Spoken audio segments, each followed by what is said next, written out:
every film critic, who were, mostly older white men, were so mad that she chose Ethan at the end. I mean, they were furious. Welcome to Locarno Meets, a movie podcast brought to you by UBS from the Locarno Film Festival.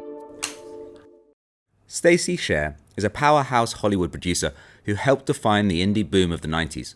She joined us to talk about Steven Soderbergh, Quentin Tarantino, and winning awards. Stacey Sher, thank you so much for joining us. Thanks for having me. So you're here in Locarno to receive the Raimondo Rezzonico Award for your frankly incredible career, where you've made numerous genuinely iconic movies. Pulp Fiction, Get Shorty, Erin Brockovich, Django Unchained, like an endless list. Producers often don't get the acclaim. Does it feel nice to be getting an award yourself? It's pretty encouraging and amazing at a time when I think maybe the career of producing has never been as devalued as it is right now. To have this incredible festival recognize our contribution. So yeah, it's awesome. You've spoken before about how you've had mentors. You mentioned Polly Platt, obviously Danny DeVito. When you're producing, how much can you learn from somebody and how much do you just have to learn yourself? I think it is definitely learned by doing. One of the great things about one of my first mentors, the late and fabulous Deborah Hill, who was really the godmother of indie cinema with Halloween. The first thing that she taught me was there is no above or below the line. We are all one crew moving forward to make our day and do great work. And there's also a sort of philosophy of no job too big or too small. Sure. And also no is not an option. Because that's how you get it done. Yeah. And do you see it as important to be, bringing up a next generation of producers as well? I think it's incredibly important to bring up a next generation of producers. And I think that sadly we've lost the opportunity. When I started, there were tons of producer companies that had deals at studios. So people like me got trained by great producers like Deborah Hill and Linda Obst. When I went to Jersey Films, I was able to be a mentor to someone like Pam Abdi, who's now the co-chair of Warner Brothers and who produced Garden State when she was working at Jersey. So she started as an intern from Emerson, left when the company had run its course. She was president of the company and had produced Garden State, which just celebrated its 20th anniversary. And now she's my boss on a couple movies I'm developing for her. So it's a great, and that is something that, I love. There are a ton of really talented producers, but they don't have the support system that we all had, because we had like kind of a watering hole at a studio where you'd meet each other and you talk to each other. And I think we're really seeking that out now, and how to look out for each other and certainly look out for the people coming up. And is that a concern for the future of Hollywood, the future of film production? I think when young people are not being supported, it's a concern for everything. Because it's new voices that renew cinema, right? So, we need to invest in new movie stars. We need to invest in new filmmakers, new writers. So, I think a large part of the Writers Guild strike was about the room size and making sure that writers in TV rooms grew up and went through the process. The same is true for executives and young filmmakers, young producers. They need to be mentored. I had, extraordinary studio executives that I also learned from.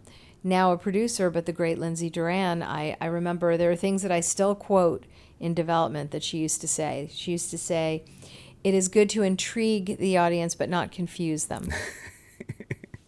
I was rewatching Jim and Andy, Chris Smith's film about the making of your film Man on the Moon, and there's this amazing bit where Jim Carrey, like utterly subsumed by the character of Andy Kaufman, is throwing stuff at his co-stars, and Milos Forman kind of grabs him and pleads with him, and he goes, "Please just give me a chance to make this movie." And it's these two creative geniuses kind of at odds with one another.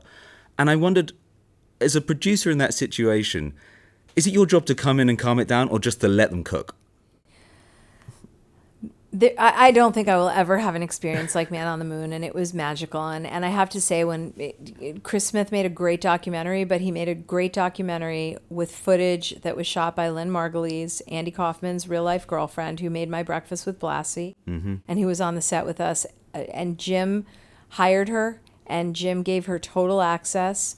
And it was, look, I was team Jim. I loved that he did it. He came to set on the first day of work and in an ice cream truck that he crashed into the wall of the stage. Tony Clifton did things that almost got us kicked off the Paramount lot, and the footage from that day was confiscated by the then head of business affairs at Paramount. It was a magical adventure. And watching Chris's movie and looking at everything, there's this one moment when Milos says, "I just want to talk to Jim." Yeah. And I had tremendous empathy for him in that moment. But at the time, the circus created the magic. It was like we were in an Andy Kaufman sketch, and Jim was inhabiting Andy's spirit and essence. And for Danny, whose idea to make the movie it was, he got to be back with someone that he loved very much and celebrate a person that he felt was a genius and didn't get his due. Maybe really isn't until now. Yeah, it's an oddly moving thing. There's that scene where one of the women doing the makeup starts crying because there's an interaction between Jim Carrey and his father in the movie, and she starts crying, going, "It reminds me of my own father." It must have been a unique set to be on. But well, especially with people from Taxi playing the people from Taxi, and they had a reunion, and except that Danny was playing George.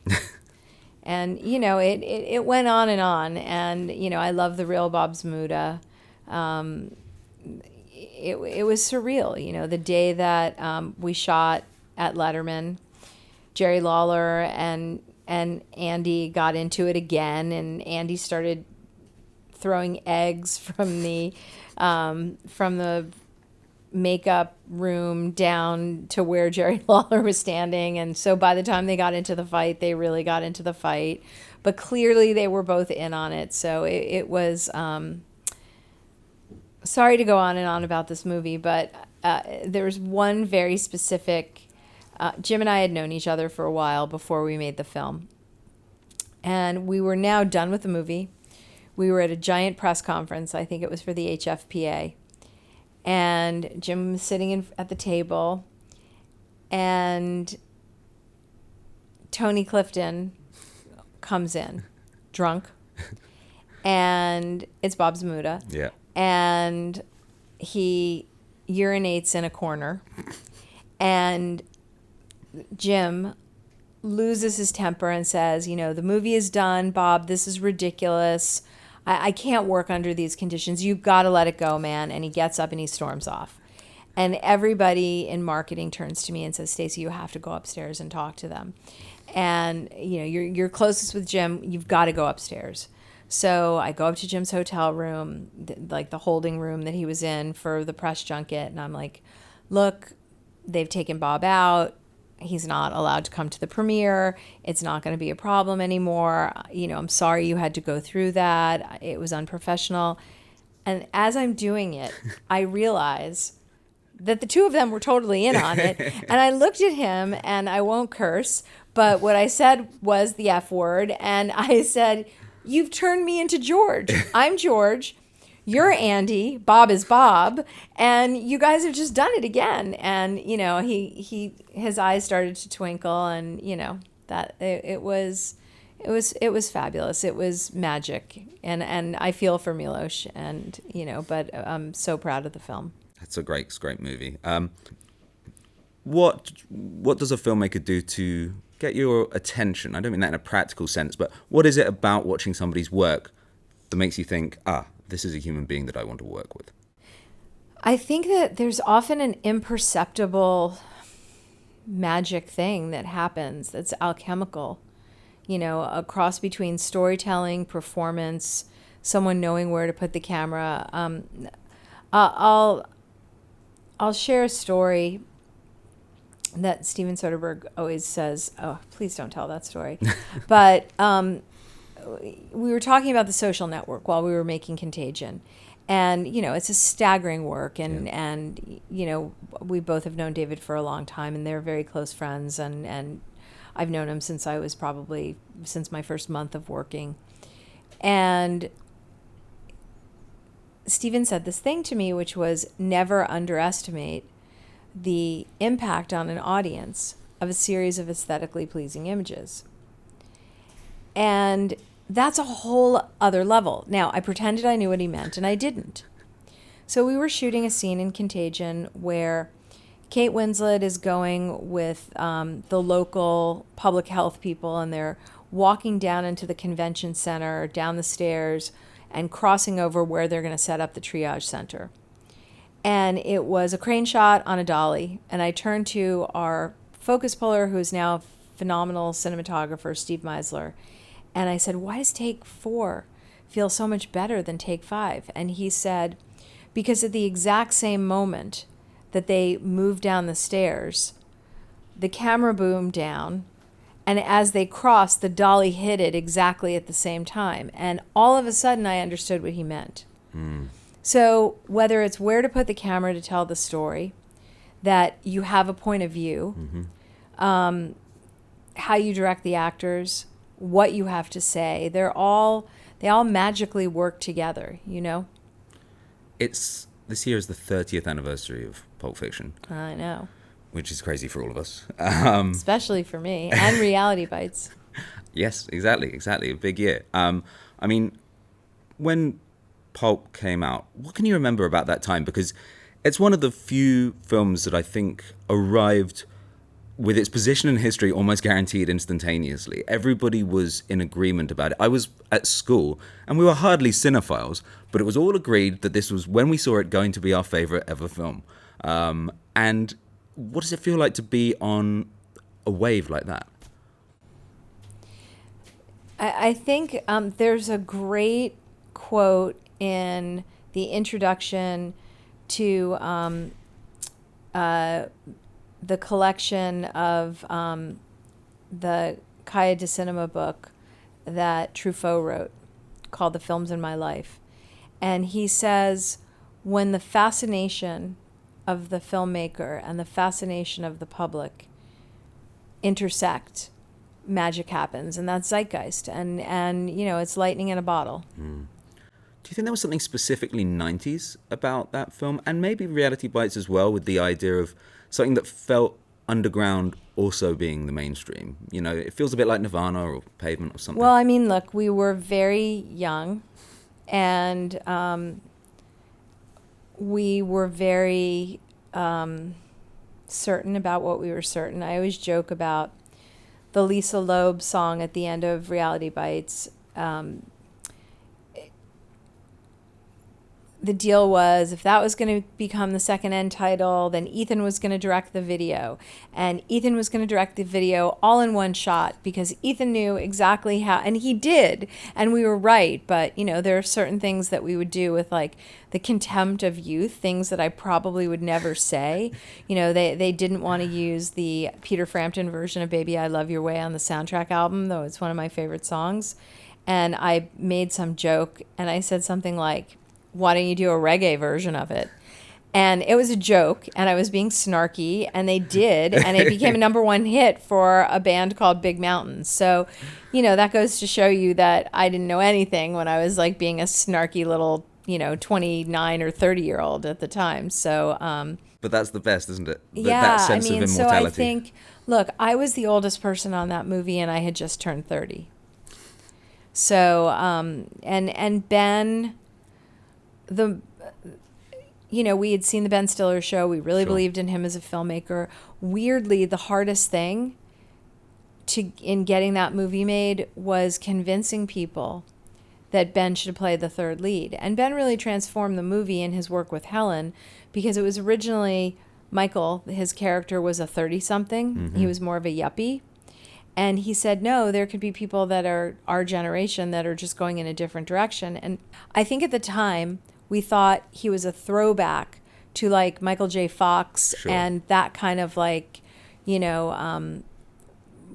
money, family ties, 80s. Yeah, exactly. But what he really was a precursor to the millennials and to the sort of, Mark Zuckerbergs of the world.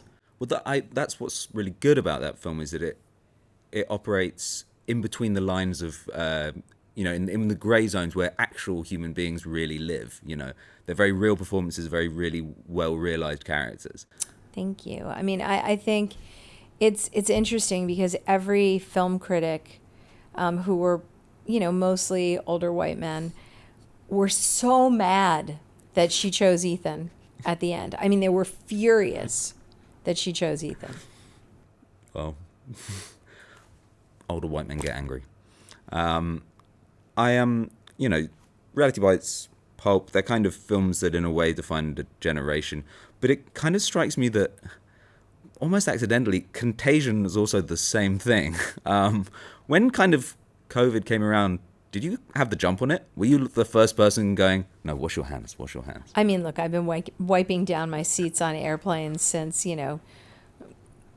probably, I knew what fomites were in 2009. So, I think it has driven my children and my husband crazy for quite some time that I have a little bit of cleanliness OCD. Look, Scott Burns and Steven Soderbergh worked with one of the great minds of public health and science, Dr. Larry Brilliant. He led the World Health Organization to eradicate smallpox and inoculated the last case in India. Wow. He did a TED Talk that was about pandemics and bird flu and had run Skull Global threats. And our other advisor who he introduced us to is a man called Ian Lipkin, who is the head of zoonotic events and epidemiology at Columbia. He's the person who, when SARS broke out, went in to identify it. So we had every virus hunter, we had public health experts. I would say the only thing we couldn't anticipate was that people wouldn't trust the government and were vaccine hesitant. And I think at that point, they were just really bloggers. So Jude Law's character really represents what... It's kind of like Alex Jones, right? I mean, really became prevalent. And there are fun little things. I knew, I know the graffiti artist, Robbie Canal. So he did the Jude Law wild posts that were modeled on his earlier, Contra, cocaine, like all of his early wild posting. And they were all over San Francisco. It was, the movie did well. It just wasn't, again, every person, including my daughter, wanted to rewatch it when the pandemic started. And I hadn't seen it since it had come out, and it really holds up. I sometimes think, it's a funny pitch, that movie. I can imagine Soderbergh being like, right, we're going to make a movie about a disease that kills you, and I'm going to have Lawrence Fishburne and Kate Winslet and Gwyneth Paltrow and Jude Law and Matt Damon, and pretty much everyone's going to die. Is that a tough sell? No, it was a horror movie. It was a thriller. Yeah. And I think, Alan Horn at Warner Brothers at the time cared a lot about the issues of pandemics. And I think people really were thinking about how could you tell a thriller that was really informed by science. On casting, while you're here, Erin Brockovich will be showing. So great film. I've got to rewatch it the other day. Like, you gave me a great excuse, and I hadn't seen it in about 5 years. Really it's holds so up good. too. Oh, it's brilliant, really great. And is that a film where you're shot for Julia Roberts being like, please, please, please, but anticipating having to move down a list of people? Or is it this is a Julia Roberts vehicle and we need her type situation? No, it's more like this. If Julia Roberts doesn't say yes, we're not going to get to make this movie. Okay, so I will say that Carla Schamberg, Michael Schamberg's wife, who met the real Erin Brockovich through her chiropractor. I love that story. said, this is Rocky in a miniskirt, and Julia Roberts is going to play her. And I have to give Michael a hard time. He said, that's a terrible idea, and no one's ever going to make that movie, and you'll never get Julia Roberts. And she said, well, I'm going to go talk to Stacey about it. And I met the real Erin Brockovich, who is as extraordinary as you would imagine. And, we went out and pitched, and everyone passed. And it was very close to the case being decided. And she was much more raw emotionally, having gone through it. And it was a very emotional and moving storytelling event when she would tell the story to people. And had we not had something called a discretionary fund for development, we couldn't have hired either Susanna Grant to write the original screenplay or Richard LaGravenese to rewrite it. They both were financed out of our discretionary fund. Universal picked the movie up. They helped us get Julia. Julia wanted Richard to do a little bit more work. While we were doing reshoots on Out of Sight, we gave the script to Steven. He said yes overnight. He read Richard's draft and said yes overnight. And then we made the movie. I think Albert Finney should have won an Oscar for that. I love him, but he wasn't going to go to the awards no matter what. So I loved him. He was a really special man. Yeah, one of my favorites. Me too. So you worked, I want to talk to you quickly about computer games, because you worked at Activation Blizzard, so kind of a pioneer of trying to work out how to turn computer games into movies. And in the last year or two, there's been a bit of a wondering with the success of like The Last of Us and the Super Mario Brothers movie, if computer games are going to be the new comic books, like a bottomless well from which you can drag IP. I wonder what you think about that. I loved my time at Activision. The game developers are incredible. They're creating a very different experience than what we do. There is definitely now storytelling games, with a lot of lore. There's great opportunity for invention. I think that, like superhero movies, now people who are running studios are gamers. Yeah. So when I first started in Hollywood, I loved comic books, and I developed Nick Fury, Agent of S.H.I.E.L.D., which did not get made. I'm not exclusive in my interest in it. Famously, James Cameron developed a Spider-Man script that never got made. So it wasn't until the fascination of the people who could say yes and the fascination of the filmmakers caught up. So in The Last of Us, you have just an extraordinary adaptation by Craig Mazin. And, oh my God, I'm blanking on it. The Walt Goggins one that was done by Yes. Jonah Nolan and Lisa Joy is extraordinary as well. So it's great storytelling. Again, if the alchemy of what we do is the 1 + 1 = 3 of intellectual property plus a great filmmaker or voice or a person who really understands it. It was great to see Deadpool Wolverine because it was a reunion of Kevin Feige, and Lauren Schuler Donner, who he worked for when she made the original X-Men movie. So it is really about the combination. Barbie's not Barbie without Greta Gerwig. No. So again, voice, what you have to say about a game, and character and storytelling. The other film they're showing here is Django, an amazing movie. I'm sure when the script was kind of being developed, some people probably thought it was a controversial movie to have a white guy make a film about slavery. Is that a moment of you just have to trust the artist that they're going to do it right? I think when it's Quentin, people line up, but yeah, sure, people were nervous. Watching it. I wasn't nervous. The cast wasn't nervous. Because it's Quentin. Because the script is great. Yeah. Because the script is great, and Django's a superhero. Yeah. He's a superhero who literally and metaphorically burns down the institution of slavery to rescue his princess of a wife. So it's wish fulfillment. There's it was a way of looking at one of our ugliest times in our history through the lens of genre, through the Western, and reinvention of it. It's a film where, I mean, obviously Christoph Waltz won the Oscar for it, but I was thinking Leonardo DiCaprio could have won that Oscar. Samuel L. Jackson could have won that Oscar. It's so stacked. And Jamie Foxx could have won. Well, and should have, I think. I know. Does that bother you as a producer when your stars don't get the plaudits, or at least the awards, because everyone gets the plaudits? But look, I'm a kid who grew up in Fort Lauderdale, Florida, who minded my P's and Q's leading up to Oscar season, or I would be punished and not be allowed to stay up late to watch the Oscars. The fact that I got to go and be in that conversation and get to produce the awards. Yeah, that's cool. We're all, look, you could say Sam should have won for Pulp.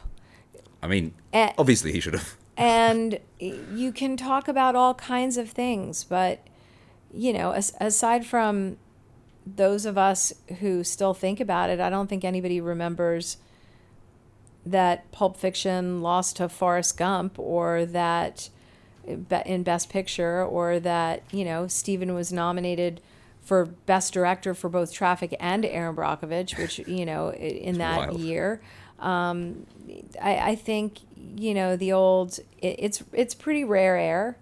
And for a kid that grew up in Fort Lauderdale, Florida, that didn't know anybody in the film business and spent my time dreaming about how much I loved movies, never thinking I could even have a career in this. We're sitting here being in a room with students. I had a professor, I was going to go into a totally different area, and he said, "You seem to really love movies. There's a new school that it's only a few years old at USC. It's for producers. You should try and apply." Had I not gone to the Peter Stark program at USC for grad school, I would not be in this career. And I'm grateful for it every day. Well, thank you to that professor. And thank you very much for your time. Thank you. Cheers.